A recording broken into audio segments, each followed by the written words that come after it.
One of our investors, Steve Eskenazi, will dive into the shifting world of talent with two current and one ex-founder, Sanjoe Jose, CEO of Talview, Waikart, CEO of Skillfully, and Prasad Raje, who was most recently CPO at Udemy. In today's rapidly evolving job market, the integration of artificial intelligence is reshaping how companies identify, recruit, and develop talent. From the challenges of AI-enhanced resumes to the opportunities for more precise skill assessments and continuous learning, this discussion will delve into the paradigm shifts occurring across industries. The panelists will uncover how AI is not only disrupting traditional hiring practices, but also paving the way for a more dynamic and skills-focused future. Good morning, everyone. My name is Steve Eskenazi. I'm a friend of Inventus and also one of the syndicate members of SV Quad. I'm also a former venture capitalist, and we're here to talk about the influence of AI in the world of work. That's our panel this morning.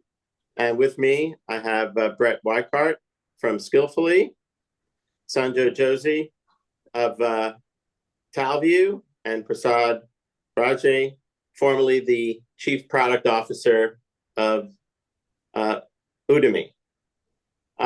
This panel is actually interesting because it reminds me of an experience I had 25 years ago in the venture fund that I managed.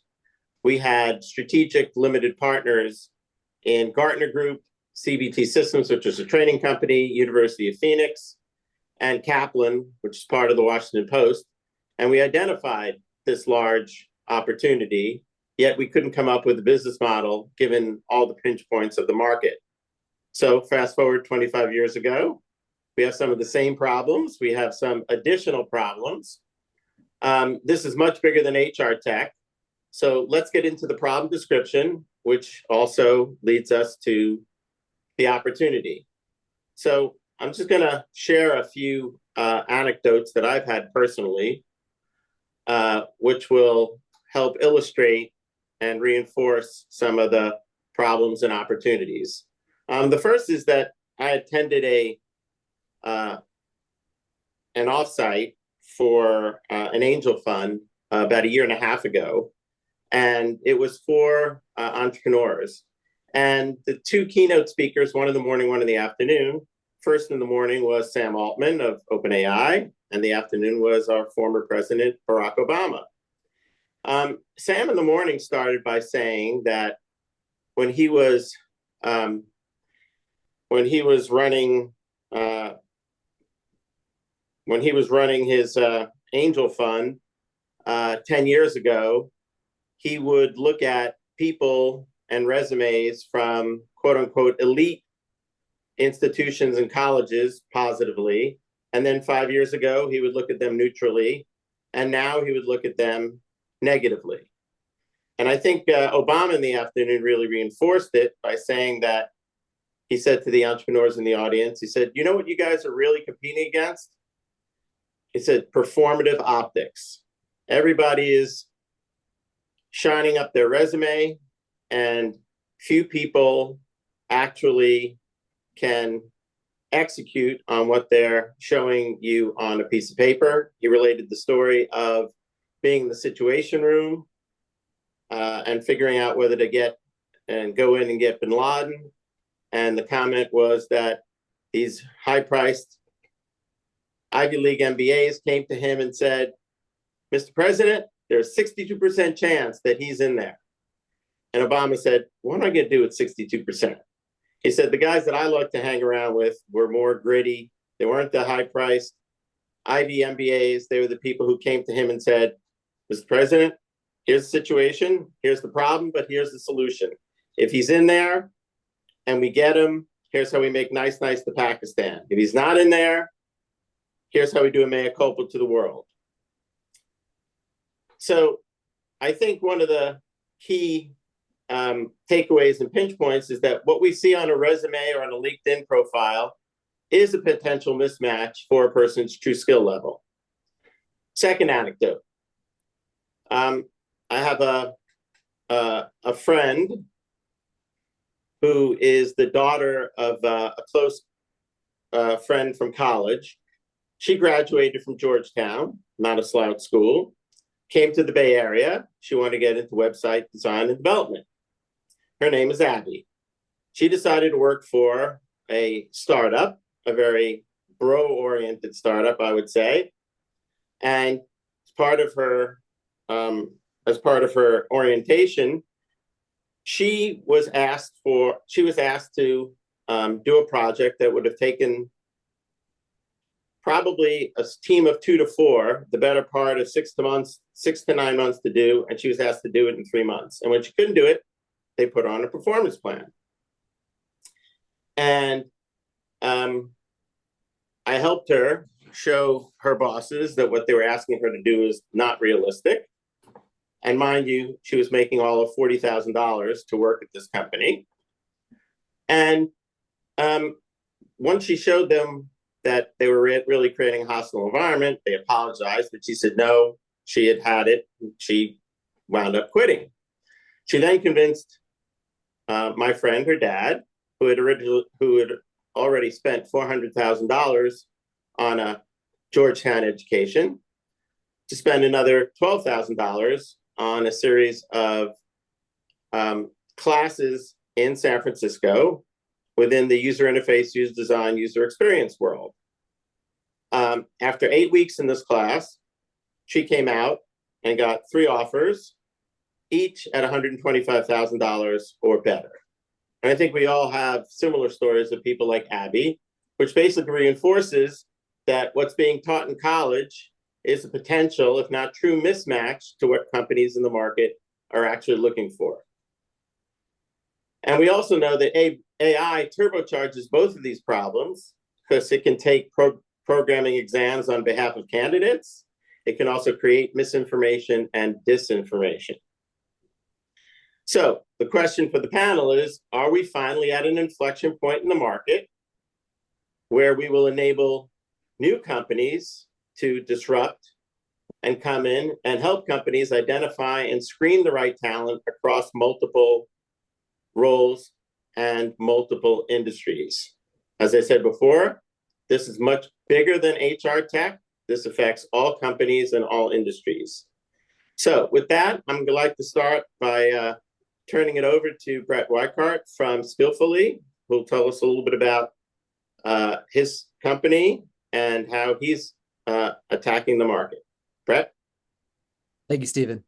If we're talking about AI's role in reshaping the world of work, where Skillfully really focuses on the role that AI plays when somebody first enters the workforce, when they first get a job, when they go to get employed. We are living through one of the most transformative periods in terms of how recruiters, how employers find their next generation of talent. For 50 years, the benchmark has been you put up a job posting, you drive as much traffic as possible to that, and you really rely on what we think of as paper credentials, but traditional credentials of employment, your resume, your cover letter, other static application materials. And that becomes the tool for the first filter. When a recruiter receives 1,000 applications for a particular role, they need to find a way to go from 1,000 applicants down to the 10 or 20 that they actually want to spend time with. The problem right now is that upwards of 70 or 80% of job seekers admit that they use ChatGPT, Claude, the whole family of GenAI tools to essentially enhance or finesse or just wholesale rewrite those application materials. There are videos and articles and blog posts now that are covering this extensively, but for a job seeker, they have an entirely new tool set available to them where creation of perfectly keyword match, personalized resumes matched to the particular opportunity they're applying to is free to create. And to automate the process of applying not to dozens, but to hundreds or thousands of jobs in a given day is now possible with the press of a button.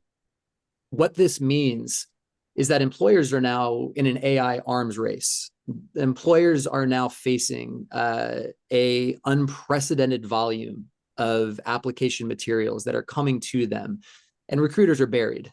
Recruiters are drowning in this sea of robo resumes, of this AI enhanced, automatically created recruitment material. And this is breaking the system today. This is causing very real pain. This is causing very real panic. So the way that we look to this is we think of AI not as a tool to maybe fix a broken system, to be able to somehow parse through resumes slightly more effectively than the way that ATS systems or other tools do it today. What Skillfully does is we harness AI to be able to create workplace simulations, scenarios, but realistic, dynamic scenarios where applicants are asked to demonstrate their skills as opposed to just describe them in a traditional resume or other material. What we can do with an applicant who's on our platform for 10 minutes, 12 minutes, 15 minutes is we can get a very clear, very textured, precise picture of exactly what skills they do or don't have and how that aligns to the skill set that employers are looking to hire for.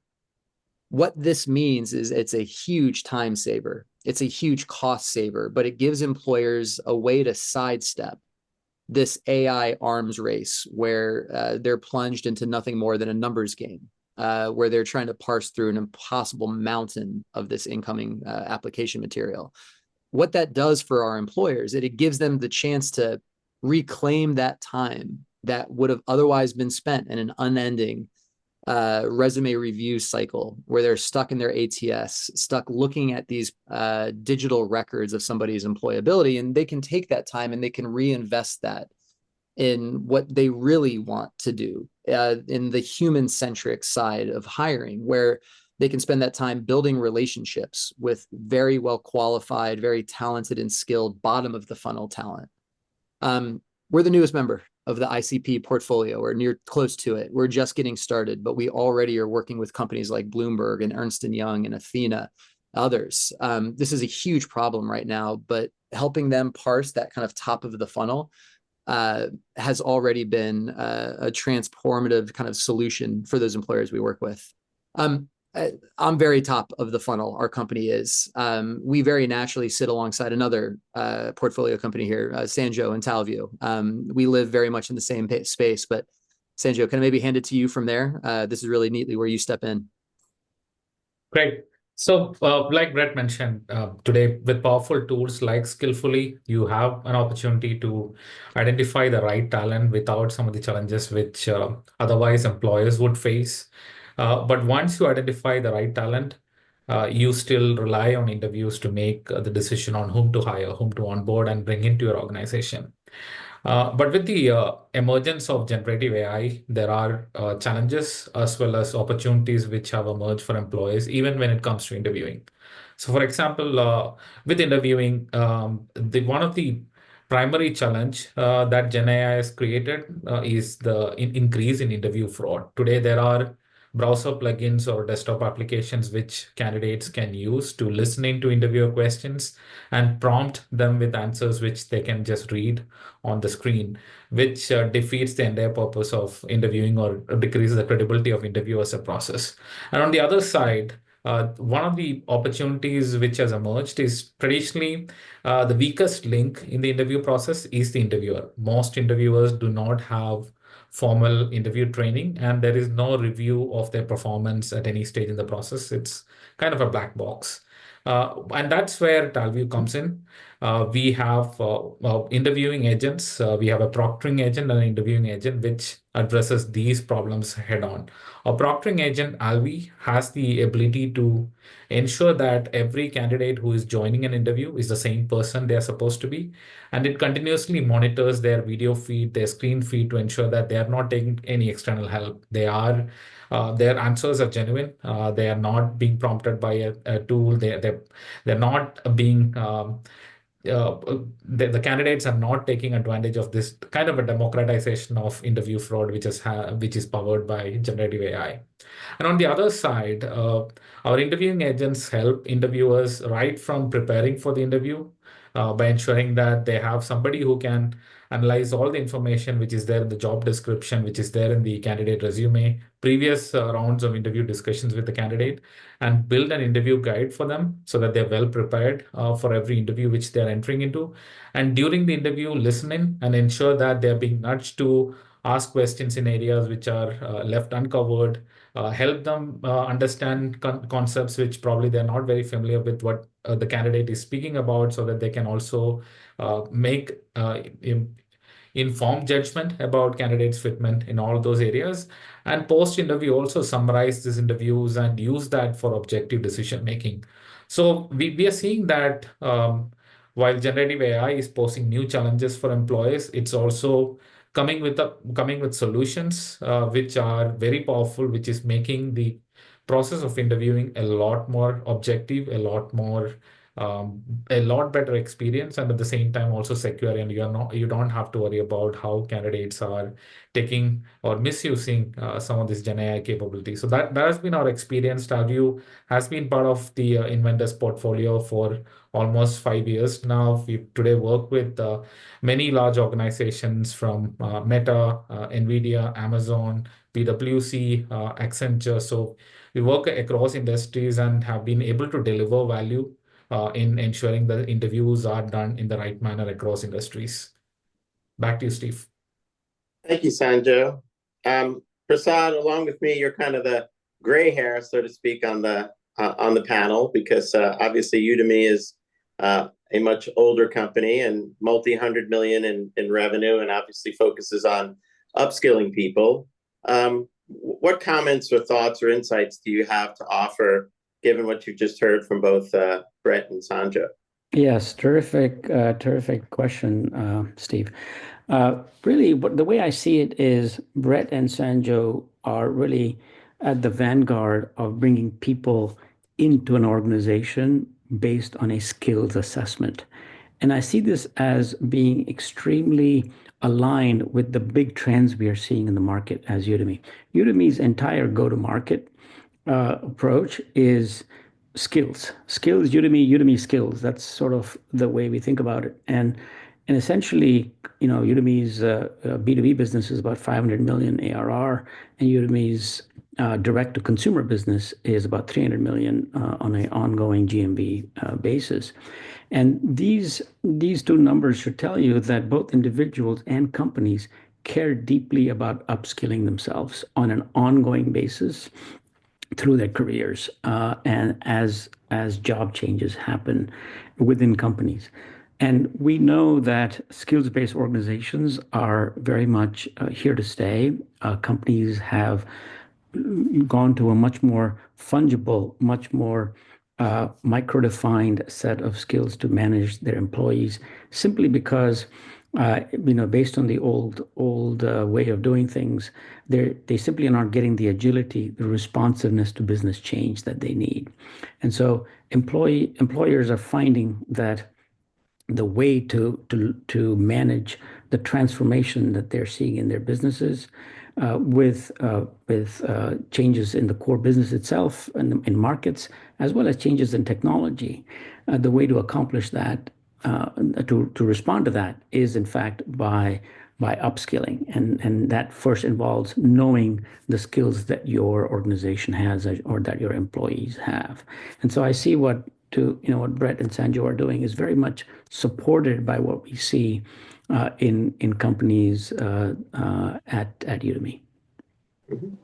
Prasad, I think 20th century view used to be that continuing education happened at discrete points in time. I'm assuming you're now espousing the concept that upskilling is a continuum and a continuous process across companies and across industries. Is that fair to say? It's absolutely fair to say, and in fact, that's why Udemy's business is structured very much as an annual recurring revenue business, and namely, employees you see this as an asset they can get to at any time, and employers see this as something they need on an ongoing basis, because businesses are changing all the time. And we have an excellent example of a massive change that just about every business is going through right now. And that is the transformation to GenAI. And we know from our data that that is the number one a new skill that just about every employee needs to get, ranging from leaders to rank and file, to changing skills by function, whether it's sales or marketing or engineering, software development, of course, and sort of this broad-based reskilling for GenAI is just the latest example of that ongoing trend for reskilling that companies go through all the time. So let's stay on the GenAI topic. Brett and Sanjoe, where do you see it as a huge boon to your businesses? And where do you see it as a potential threat? Where does it cause you to have to play kind of whack-a-mole versus where can you sort of use it in a proactive way to get ahead of some of the market pinch points? Sanjoe, you want to start? Sure. Yeah, I think when we originally started the journey of Talview, GenAI wasn't around, and our focus was largely on how do we deliver value for employers by orchestrating the interviewing and exam process as a part of their hiring process. But what GenAI has opened up is the opportunity for us to add significantly more value by ensuring that we are not just orchestrating the process, but delivering deep intelligence which can help them make better decisions and do more effective interviews. And I think for us, the emergence of GenAI has been very net positive. We can't think of a lot of downsides as a business, apart probably from the fact that maybe organizations are going to hire lesser number of people in future as many fear, and then whether that would have an impact in terms of the volume of hiring these organizations too. But then so far we haven't seen that. I think organizations continue to hire at the same pace, if not higher, from the kind of number of volumes which we see on the platform. Thank you. Brett? We genuinely believe that we are on the cusp of a generational shift in terms of how employers hire. There's nothing so universally experienced. There's nothing so just frequent, so common in businesses, a business needing to hire great people. Every single company, no matter what industry you're in, tech or otherwise, is going to be caught up in this wave. When you talk to recruiters today, when you talk to employers who have been doing this for 20, 30, 40 years, they will tell you that this time is different, that tools are breaking, that they need to find new practices, they need to find new ways of doing their work. We find ourselves telling this story really frequently of the transition from radio to television. And I love telling the story of The Queen's Messenger. It was the very first TV drama that was ever produced, but it was produced by a radio company where the voice actors quite literally just put on a costume, set up a couple TV cameras, and sat down in costume and just read their scripts. And at the time, that was the vanguard of the technology. That was the bright, shiny future of television. What they didn't know is that give a couple more decades, and then you'd have broadcast and cable and streaming, and we'd consume content through TV in all of these incredible ways that weren't imaginable before. Right now, we are still in the Queen's Messenger moment. We are still in that between times where a lot of companies are trying and experiencing a ton of pain by trying to apply this new technology to the old way of doing business. The opportunity for companies like Skillfully, for Talview, and for others that are in this space is that this will be a generational shift. There is going to be an entirely new generation of tools that are going to become the norm, that at the very least have the opportunity to disrupt what is currently being used. This is a phenomenal wave to be paddling into. There is such tumult and such upheaval in terms of a company's HR tech stack, of their own practices, that to be in the game, to be in the arena building tools right now is a phenomenal opportunity. And so I think that's the upside. You asked about challenges too, Steve, which I think is a wonderful comment and a wonderful question to ask as well. We are constantly shocked and surprised at the lengths to which these tools can also be used to try to game the system. employment is an inherently very self-interested act. You are searching for a job, for a salary to support yourself. And when it comes down to it, folks will use just about any tool at their disposal to try to get ahead of that. We call it the AI arms race because it is quite literally an arms race, and each side is arming up, trying to figure out how to navigate this process effectively to be able to protect their interests. That fluidity, that volatility is a good thing for startups that are building in this space because we're young, we're nimble, we can adapt. It's tougher for incumbents to be in that environment, but it's a challenge nonetheless. No matter what, it's a hell of a time to be building a company. Those are two really good takeaways. The bigger opportunity, which is a true paradigm shift, and the fact that at the end of the day, the assets go home at night. Culture eats strategy for lunch, as they say.